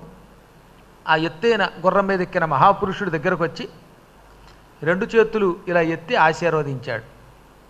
వెంటనే ఈయనేం చేశాడు, ఆయన దగ్గరికి వెళ్ళి వేదమంత్రాలతో స్తోత్రం చేశాడు. అవతలవాడు ఎవడో తెలియక్కర్లా. వేదమంత్రములలో ఉన్న సారము నీవు అని నిన్ను చూస్తే నాకు అనిపిస్తున్నది, ఈ మంత్రములను నీకు సమర్పిస్తున్నాను అని మంత్రాలని ధ్వనింపజేశాడు. ఉపనిషద్ వాక్యాలు చదివాడు. అప్పుడు ఆ పురుషుడు అనుగ్రహించి, వేదమునకు ఒక గొప్ప శక్తి ఉంది, ఫలానా వ్యక్తి అని చెప్పకుండా ఆ మంత్రాన్ని చదివి ఆ మంత్రమును ఎదుటివాడికి ఇస్తున్నానంటే ఆ స్తోత్రం ఎదుటివాడికి వెళ్ళిపోతుందిట. ఇప్పుడు మనం శివుణ్ణి పూజించాలి. అప్పుడు ఏమంటున్నాం? శివాయ నమః అంటున్నాం. కృష్ణుని పూజిస్తున్నాం, కృష్ణాయ నమః అంటున్నాం. విష్ణువుని పూజించాం, విష్ణవే నమః అంటున్నాం. కానీ అవతల వ్యక్తి ఎవరో మనకి తెలియదు. అప్పుడు ఆయనకి ఏ పేరో తెలియకపోతే ఎలా పూజిస్తాం? అప్పుడు మనం పేరు పెట్టకుండా ఏదో ఒక వేదమంత్రాన్ని ఉచ్చరించచ్చట. నమకం చదవండి, చమకం చదవండి, అందులో ఏ పేరు ఉండకపోయినా ఎదురుకుండా ఉన్నటువంటి వాడికి ఈ స్తోత్రం అందిస్తుంది. ఆ శక్తి వేదమునకున్నది. వేదమంత్రము పేరు తెలియకుండా చదివినప్పటికీ మనం ఏ దేవుణ్ణి ఎదురుగుండా చూస్తున్నామో అతన్ని ప్రసన్నం చేసే శక్తి వేదానికి ఉన్నది. అందువల్ల నేను నీకు ప్రసన్నుండి అయ్యాను. ఇక నీకేం కావాలని అడిగితే, ఈ నాగకులమంతా నాకు వశం అవ్వాలి.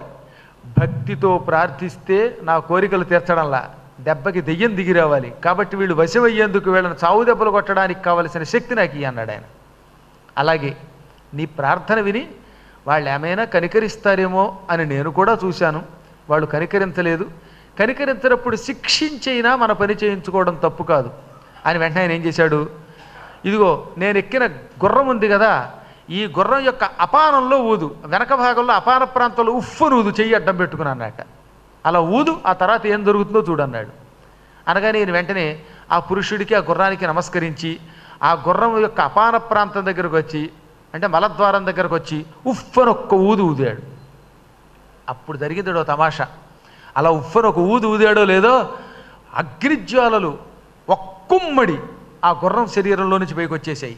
దాని చెవుల్లోంచి, నోట్లోంచి, అపానంలోంచి, దాని శరీరం మీద ఉన్నటువంటి వెంట్రుకల యొక్క రోమకోపాలలో నుంచి అన్నిటిలోంచి భయంకరమైన అగ్నిజ్వాలలు పుట్టుకొచ్చాయి. పాతాళైక నికేతరాంతనమునన్ పర్వెన్ తదర్చుల్. ఆ అశ్వము శరీరము నుంచి వస్తున్నటువంటి అగ్నిజ్వాలలు మొత్తం పాతాళ లోకాన్నంతా చుట్టుముట్టేశాయి. భయంకరమైన అగ్నిజ్వాలలు చిట్టా పటా శబ్దాలతో పెద్ద పెద్ద నిప్పులు చిమ్ముకుంటూ వచ్చి పడిపోయాయి. మొత్తం పాములన్నిటికీ ఎక్కడ లేనటువంటి బాధ కలిగించింది ఆ అగ్ని. అవి కాలిపోవడం మొదలుపెట్టాట. రబ్బర్ బెల్టులు కాలిపోయినట్టు, సేమ్యాలు కాలిపోయినట్టు పాములు కాలిపోవడం మొదలెట్టాయట. వెంటనే ఇంకేముంది, ఒక్క క్షణకాలంలో పాములన్నీ వణికిపోయాయి. ఆదిశేషుడి దగ్గరికి వెళ్ళాయి. తక్షకుడనేవాడు చేసిన మహాపాపానికి ఆగ్రహించినటువంటి ఒక మహాపురుషుడు ఏదో మంత్రాన్ని ప్రయోగించాడు. ఆ మంత్రం వల్ల గుర్రం నుంచి అగ్నిజ్వాలలు వచ్చాయి. ఆ అగ్నిజ్వాలలు మొత్తం పాతాళ లోకాన్ని తగలబెట్టేస్తున్నాయి. మనందరం కాలిపోతున్నాం. ఆదిశేష నువ్వే ఏదో ఒక పని చెయ్యాలి అనగానే ఆదిశేషుడు తక్షకుడిని పిలిచి, నీకు అసలు బుద్ధి ఉందా లేదా? అసలు దొంగతనం తప్పు, అందున ఉదంకుడు లాంటి గురుభక్తి కలిగిన బ్రాహ్మడి సొమ్ము అపహరిస్తావా? ఆ అపహరణ వల్ల వచ్చే సొమ్ముతో అదృశ్య శక్తులు సంపాదిస్తావా? బుద్ధిహీనుడా, పట్టుకొచ్చి కొండలాలు ఇచ్చేయి అనగానే వెంటనే తక్షకుడు ఆ కుండలాలు పట్టుకొచ్చి చేతిలో పెట్టి, ఉదంకా నన్ను క్షమించు, బుద్ధి తక్కువ ఈ పని చేశాను, మా రాజుగారు మా అన్నగారు ఆదిశేషుడు మందలిస్తున్నాడు అని వెంటనే లెంపలేసుకుని ఆ కుండలాలు చేతిలో పెట్టాట. అంతేనాయనా, ఓ తక్షక, తక్షణం ప్రసన్నుడువు కాని ప్రార్థిస్తేనేమో కిక్కురు మనకుండా దాక్కున్నావా? నెత్తి మీద దెబ్బ కొడితే దండం పెడతావా? అందుకే దెబ్బకి దయ్యం కూడా దిగొస్తుందన్నారు అని మందలించి, అంటే దీన్ని బట్టి అప్పుడప్పుడు దేవతలు కూడా దెబ్బలకు లొంగుతారట. ఎటువంటి దెబ్బ? మంత్రపూర్వకమైన దెబ్బ. అనగా కొంతమంది దేవతలు ప్రసన్నమవ్వాలంటే వాళ్ళని బలాత్కారంగా ఈడ్చుకొచ్చి వాళ్ళకి బాధ కలిగించే మంత్రాలు చదవాలి అని చెప్పారు పూర్వకాలంలో. అందుకే క్షుద్ర దేవతలు ఉంటారు, కొంత తక్కువ శక్తి కలిగిన వాళ్ళు, వాళ్ళు ప్రసన్నులు కారు, మంత్రాలకి దొరకరు, అందుకని వాళ్ళని కట్టిపారేసేవారట. అదే మహానుభావులైన ఈశ్వరుడు లాంటి వాళ్ళు అయితే కరుణాస్వరూపులు, కేవలం శివాయ నమః అంటే కరుణిస్తారు. తగిన శక్తి లేనివాడు, శక్తి తక్కువైనప్పటికీ ఆ శక్తి ఎక్కువగా ఉందని భావించేవాడు ఇలాంటి అవమానానికి గురవుతాడు అని హెచ్చరించి ఆ అగ్నిజ్వాలలన్నిటినీ మళ్ళీ గుర్రం దగ్గరకు వచ్చి గుర్రాన్ని బతిమాలి చల్లార్చాడు. ఈ కుండలాలు పుచ్చుకున్నాడు. తీరా పుచ్చుకున్నాక చూసుకుంటే సమయం ఇంకా గురుపత్తిని స్నానము చేసి వ్రతం ప్రారంభించడానికి కేవలం 4 గంటల సమయం ఉన్నదట. ఈ 4 గంటల్లో పాతాళ లోకం నుంచి భూమికి ఎలా వెడతాం? భూమికి వెళ్ళినా గురుకులానికి ఎలా వెడతాను? ఆవిడ స్నానం చేసి వ్రతోద్యాపనకి సిద్ధమయ్యే సమయానికి కుండలాలు ఎలా ఇస్తాను? ఈ తక్షకుడి వల్ల నాకు ఎంత నష్టం వచ్చింది, గురుద్రోహిని అవుతానేమో అని బాధపడుతూ ఉంటే ఆ గుర్రం ఎక్కిన పురుషుడు, ఏం బాధపడక్కర్లా, ఈ గుర్రాన్ని నీకు ఇస్తున్నాను, ఈ గుర్రం ఎక్కి కన్ను మూసి తెరిచేలోపు ఇంటికి వెడతావు అన్నట్ట. తక్షణం ఆ పురుషుడికి నమస్కరించి గుర్రం ఎక్కాడో లేదో ఆ గుర్రం మహావేగంగా బయలుదేరింది. ఆ వేగం ఎంతో కూడా వర్ణించలేమట. ఈతడు నిజంగా కన్ను మూసి తెరిచేలోపు గురువు గారింటి దగ్గర ఉన్నాడు. ఆశ్చర్యపోయి ఆ గుర్రానికి దండం పెట్టేలోపు గుర్రం అదృశ్యమైపోయింది. సరిగ్గా ఆ సమయానికి ఈయన గురుపత్ని స్నానం చేసి కొత్త బట్టలు కట్టుకుని ఇంకా ఉద్యాపన చెయ్యాలి, కర్ణాభరణాలు ధరించాలి, ఈ కుండలాలు పుచ్చుకుని శిష్యుడు వస్తాడా రాడా అని ఆశ్రమం యొక్క ద్వారం బయటకు వచ్చింది. సరిగ్గా ఆ సమయానికి ఉదంకుడు వచ్చాడు. ఆవిడ ఆశ్చర్యపోయి, ఒరే నీకు 100 ఏళ్ళురా, శాశ్వతమైన ఆయువు నీకు లభించుగాక, ఇప్పుడే నేను బయటకు వస్తున్నాను, నిన్ను తలుచుకున్నాను, వచ్చేసావు, ఎంత బాగా వచ్చావు అని దీవించి, నీ జీవితం సఫలమవుతుంది, మా అమ్మాయిని నీకు ఇచ్చి పెళ్లి చేస్తాం, యుగాంతం వరకు జీవించు అని ఆ కుండలాలు తాను ధరించి అక్కడికి వచ్చిన బ్రాహ్మణుల్ని ముత్తైదువుల్ని పూజించి వాళ్ళకి కానుకలిచ్చి పసుపు కుంకాలు పంచిపెట్టి మొత్తం మీద మహోత్సవం చేసుకుంది, వ్రతోద్యాపన పూర్తి చేసుకుంది. ఈలోపు ఈయన వచ్చేలోపు గురువుగారు తన భార్యని పిలిచి, ఈయన వచ్చేలోపు జరిగిన గొడవ అన్నమాట. ఆయన ఎక్కడో బయటికి పని మీద వెళ్ళాడు. ఆయన రాగానే ఉదంకా శిష్య ఎక్కడున్నావు అన్నట్ట. శిష్యుడు పలకలేదు. అలా పిలిస్తే పలికే నా శిష్యుడు ఎందువల్ల పలకడం లేదు అని భార్యని, అబ్బాయి కనబడటం లేదేంటి మన శిష్యుడు, నువ్వెక్కడికైనా పంపావా అన్నాడు. అవునండి, పౌష్యుడనే రాజుగారి భార్య దగ్గరికి కుండలాలు తెమ్మని పంపించాను అనగానే ఎంత పని చేసావో అన్నట్టు ఆయన. చాలా ప్రమాదకరమైన పని చేసావు అనగానే ఈవిడ కంగారుబడి, ఏమిటండి ప్రమాదం అంది. ప్రమాదం కాకేంటి, ఆ పౌష్యుడంటే ఎవరు అనుకుంటున్నావు నువ్వు? అమ్మ బాబో, వాడు పరమ భయంకరుడు, వాడికి గురువు గారి శాపం ఉన్నది. చాలా కాలం క్రితం ఈ పౌష్యుడు ఒకసారి అడవికి వేటకెళ్ళాడు.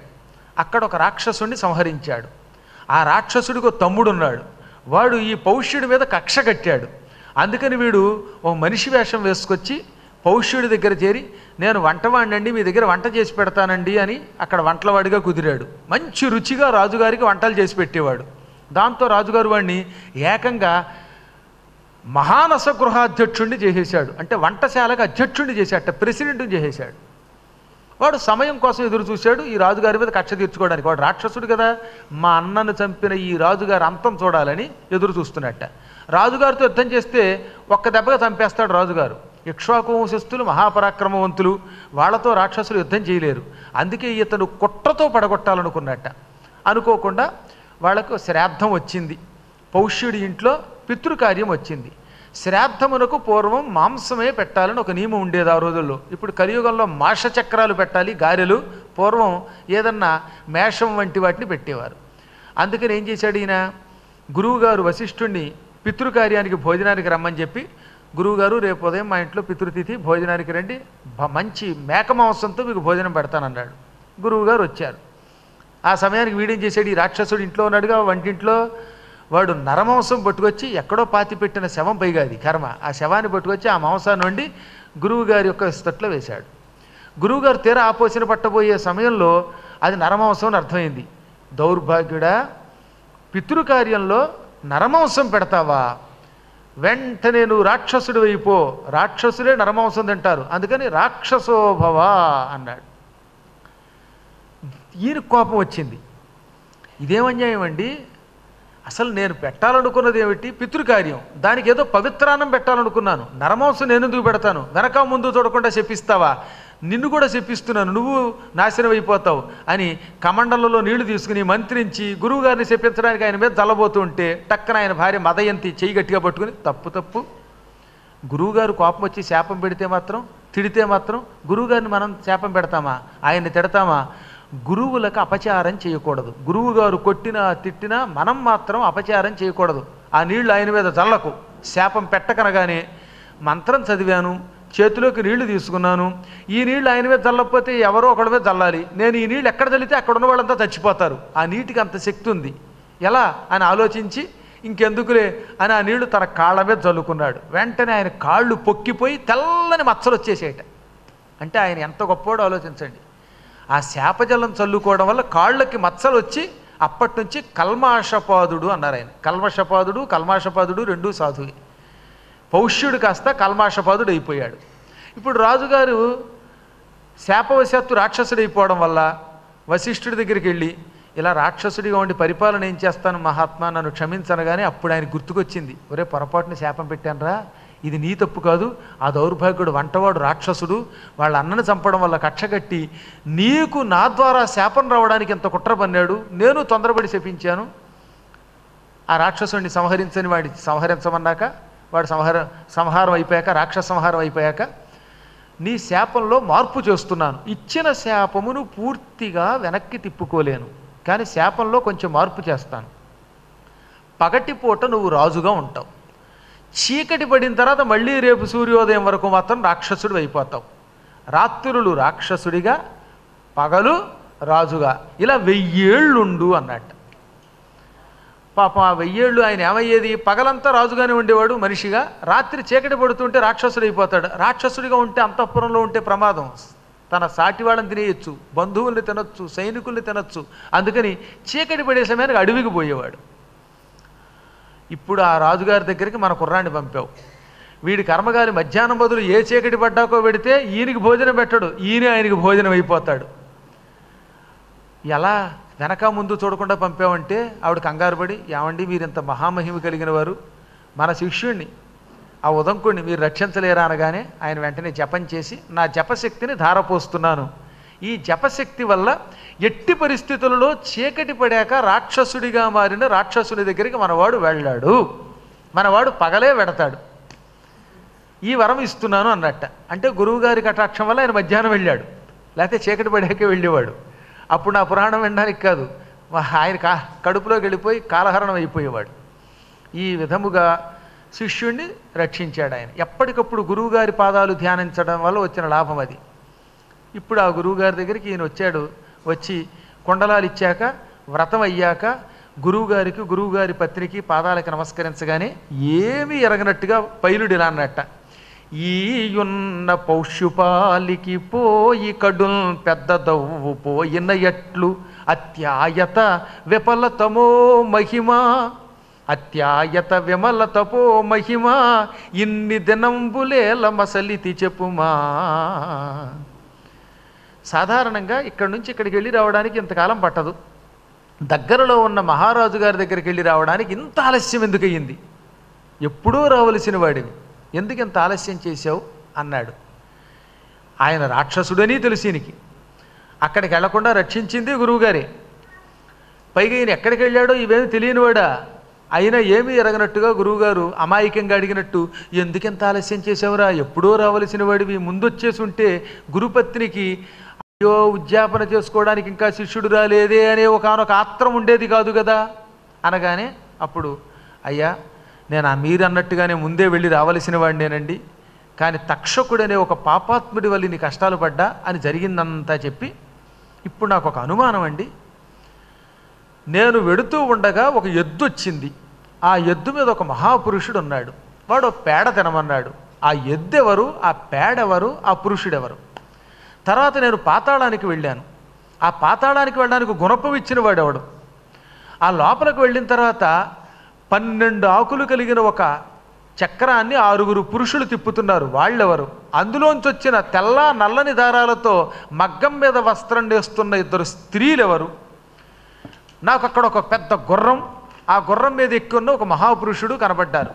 ఆ పురుషుడే లేకపోతే ఇవాళ నేను ఇంత తొందరగా ఇక్కడికి రాగలిగేవాడిని కాదు. ఇంతకీ ఆ పురుషుడు ఎవరు, ఆ గుర్రం ఎవరు? ఆయన అనుగ్రహంతో నేను పాతాళలోకవాసులందరినీ అల్లకల్లోలం పాలు చేయగలిగాను, అగ్నిని సృష్టించగలిగాను, ఆయన ఇచ్చిన గుర్రం మీద ఇక్కడికి వచ్చాను, ఈ రహస్యం చెప్పండి అంటే అప్పుడు ఆయన చెప్పాడు, నువ్వు గురువు గారిని ధ్యానం చేసుకు బయలుదేరడం వల్ల నీకు ఎదురుగా వచ్చినవాడు ఇంద్రుడు. ఇంద్రుడు ఎప్పుడూ గురుభక్తి కలిగిన వాళ్ళకి శకునం వచ్చి రక్షిస్తాడు. ఆ ఏనుగు ఐరావతం ఉన్నదే ఆయన ఏనుగు, అది ఎద్దు రూపంలో వచ్చింది, ఎద్దుగా ఉన్నది ఐరావతం. నీకెదురొచ్చిన వాడు ఇంద్రుడు, ఆయన చేతిలో ఉన్న కర్ర సాక్షాత్తు వజ్రాయుధం. ఇంకా ఆవు నీ కళ్ళ ముందు పేడేసిందే ఆ ఎద్దు, అది పేడ కాదు అమృతం రా, అందుకే నువ్వు చిరంజీవి అవుతున్నావు. ఇంద్రుడు అనుగ్రహించి నీకు అమృతాన్ని పేడ రూపంలో ఇచ్చాడు. ఎప్పుడైనా సద్గురువులు అలాగే పరీక్షిస్తారు, డైరెక్ట్గా అమృతం ఎవరండోయ్ ఏ పేడ అంటే మీరు కనిపించిన పేడల్లో మీరు తినాలంటే మీకు కూడా అంత గురుభక్తి ఉండాలి. అంతే రేపు పొద్దున ఎవడో ఈ కథ వినగానే ఇదిగో ఈ పేడ తినండి అంటే మీరు నిజంగా గురుభక్తి కలిగితే మాత్రం అమృతాన్ని పేడ రూపంలో ఇస్తాడు, లేకపోతే పేడ కాదు పేడ. ఆయనకి మాత్రం గురుభక్తి వల్ల మహానుభావుడు ఇంద్రుడు అమృతం ఇచ్చాడు. ఇక నీ కనబడిన పురుషుడు సాక్షాత్తు అగ్నిహోత్రుడు. అగ్నిహోత్రుడు ఇచ్చిన గుణపంతో నువ్వు పాతాళానికి వెళ్ళావు. అక్కడ 2 స్త్రీలు ఉన్నారే, వాళ్ళు ఒకళ్ళు ధాత ఒకళ్ళు విధాత, అనగా రాత్రిని పగలని పరిపాలించే స్త్రీలు. ఆ తెల్లగా ఉన్నావిడ పగటికి దేవత, నల్లగా ఉన్నావిడ రాత్రి దేవత. వాళ్ళు తెల్లని 2 దారం నల్లని దారంతో మగ్గం మీద వస్త్రం నేరుస్తున్నారే, ఆ తెల్లదారం పగలు నల్లదారం రాత్రి. రేయింబవళ్ళు అనేటటువంటి ఒక రోజుని వాళ్ళు అక్కడ నుంచి నడుపుతున్నారు. వాళ్ళు అలా నల్లదారం చుట్టారంటే ఇక్కడ మనకి రాత్రి అవుతుంది, వాళ్ళు తెల్లదారం చుట్టారంటే ఇక్కడ పగలవుతుంది. వాళ్ళు ఏ వేపు చుడితే ఆ వేపు పగలు, ఏ వేపు నల్లదారం చుడితే ఆ వేపు రాత్రి. ఈ విధంగా రేయింబవళ్ళని ధాత విధాత అని 2 స్త్రీలు అక్కడ నడుపుతున్నారు. ఇంకక్కడ 12 ఆకులు ఉన్నటువంటి ఓ చక్రం తిరుగుతోందే, ఆ 12 ఆకులే 12 నెలలు, సంవత్సరం అన్నమాట. అది 6 పురుషులు ఆ 12 ఆకులున్న చక్రాన్ని తిప్పుతున్నారే, అందులోంచి దారాన్ని లాగుతున్న వాళ్ళు ఆ 6 వసంత ఋతువు, గ్రీష్మ ఋతువు, వర్ష ఋతువు, శరద్ ఋతువు, హేమంత ఋతువు, శిశిర ఋతువు అని పేరు కలిగిన 6 ఋతువులు. ఈ విధంగా ఋతువులు మాసములతో అక్కడ సంవత్సరం నడుస్తోంది. అక్కడే రాత్రి పగలు మన కోసం పాతాళలోకం నుంచి కాలపురుషుడు నడిపిస్తున్నాడు. ఆ కాలపురుషుడి పక్కన నీకు కనిపించినటువంటి గుర్రం ఉందే, ఆ గుర్రం అదే నీకు అగ్నినిచ్చింది, అది నిజంగా అగ్నిహోత్రుడే. ఆ గుర్రమే అగ్నిహోత్రుడు. అగ్నిహోత్రుడి మీద ఎక్కినవాడు పర్జన్యుడు అని పిలువబడే దేవుడు, ఇంద్రుడి మిత్రుడు. ఇంద్రుడి మిత్రుడైన పర్జన్యుడు అగ్నిహోత్రుడిని గుర్రం చేసుకుని నీ దగ్గరకు వచ్చాడు. ఆయన వల్లే నువ్వు పాతాళానికి వెళ్ళావు. అందుకే ఆయన ఏం చేశాడు, ఆ గుర్రం అగ్నిహోత్రుడని తెలుసు కనుక అపానంలో ఊదన్నాడు. అపానంలో ఊదడం అంటే ఏమిటి? అగ్ని ఎప్పుడు కింద ఉంటుంది, పైకి లేస్తుంది. ఈ కిందకి మనం చెయ్యట్టు ఊదండి, పైకి లేస్తుంది. ఆ కిందకు ఊదే ప్రాంతం అపానం. అందుకే అగ్ని ఊర్ధ్వముఖుడు. నువ్వు కిందకి ఆ అపానంలో ఊదగానే అగ్నిహోత్రుడు నీ ఎడల ప్రసన్నుడై విజృంభించి పాతాళాన్ని కాల్చేశాడు. ఇదంతా నీ గురుభక్తి వల్ల జరిగింది. చివరికి వచ్చారు కొసమెరుపది. ఇంద్రుడు, పర్జన్యుడు, అగ్ని వీళ్ళందరూ నీకు సహకరించారు. ఈ చరాచర జగత్తులో సద్గురువుని భక్తితో పూజించేవాడికి ప్రకృతి, దిక్పాలకులు, గ్రహాలు, నక్షత్రాలు అనుగ్రహిస్తాయి. ఇక వేరే ప్రాయశ్చిత్తమే అక్కర్లేదు. ఈ విధంగా నీవు అందరి యొక్క అనుగ్రహం పొందావు. అసలు ప్రారంభంలోనే నీ జాతకం పండింది. అందుకే అన్నాడు, ఆది ఇంద్రుగాంచి అమృతాశివగుట నీకభిమతార్థ సిద్ధి అయ్యనయ్యా. ప్రారంభంలో ఇంద్రుణ్ణి చూసావు కదా, అమృతం తిన్నావు కదా, అందువల్లే నీ కోరిన కోరికలు తీరాయి. ఇప్పుడు నీకు అర్థమైందా? ఆఖరిని ఇక్కడ కొసమెరిపేమిటో తెలుసా? గురుకార్య నిరతులగు సత్పురుషులకు అగుటరుదే అధిక పుణ్య ఫలదంబుల్. గురుకార్య నిరతులగు, నిరంతరం విడిచిపెట్టకుండా మా గురువు సేవ చేస్తాను, మా గురువు గారితో ఉంటాను, ఆయన అనుగ్రహం పొందుతానని గురువు యొక్క పాదాలని భక్తితో సేవించేవాడికి సకల పుణ్యములు లభిస్తాయి, అనుకున్న పనులన్నీ అవుతాయి. అందుకే గురువుని సంతోష పెట్టాలి. నీ వల్ల పరమ సంప్రీతుండయ్యాను, ఇక నీ రుణాలన్నీ విముక్తి అయిపోయాయి, నీకు సత్కార్యక్రమాలన్నీ జరుగుతాయి, భార్య లభిస్తోంది, ఆ భార్యతో కలిసి గృహస్థాశ్రమాన్ని నిర్వహించుకో, చిరజీవి వవు. ఎప్పుడైనా నువ్వు పొరపాట్లు చేసినా ఆ పొరపాట్ల వల్ల నీకు మాత్రం దుర్మరణం రాకుండా నేను నిన్ను దీవిస్తున్నాను. ఎందుకంటే ఇతనికి క్షణికోద్రేకం ఉంది కదా. ఎంత గురుభక్తి కలిగినా ఇతనికి ఉద్రేకం ఎక్కువ. క్షణికోద్రేకంతో మళ్ళీ రేపొద్దున ఎవరితో తగాదా తెచ్చుకుంటాడో. అక్కడ పౌష్యుడు కాబట్టి సరిపోయింది, రేపొద్దున ఇంకో మహానుభావుడితో తగాదా పడితే నాశనం అవుతాడు. అందుకని నువ్వు క్షణికోద్రేకంతో ఉన్నా భగవంతుడు నీకు నష్టం కలిగించకుండా నేను రక్షిస్తాను. అలాగని అస్తమాటు క్షణికోద్రేకం తెచ్చుకోమని కాదు, జాగ్రత్తగా ఉండు అనగానే ఉదంకుడు గురువుగారికి నమస్కరించి భార్యను వెంటబెట్టుకు వెళ్ళిపోయాడు.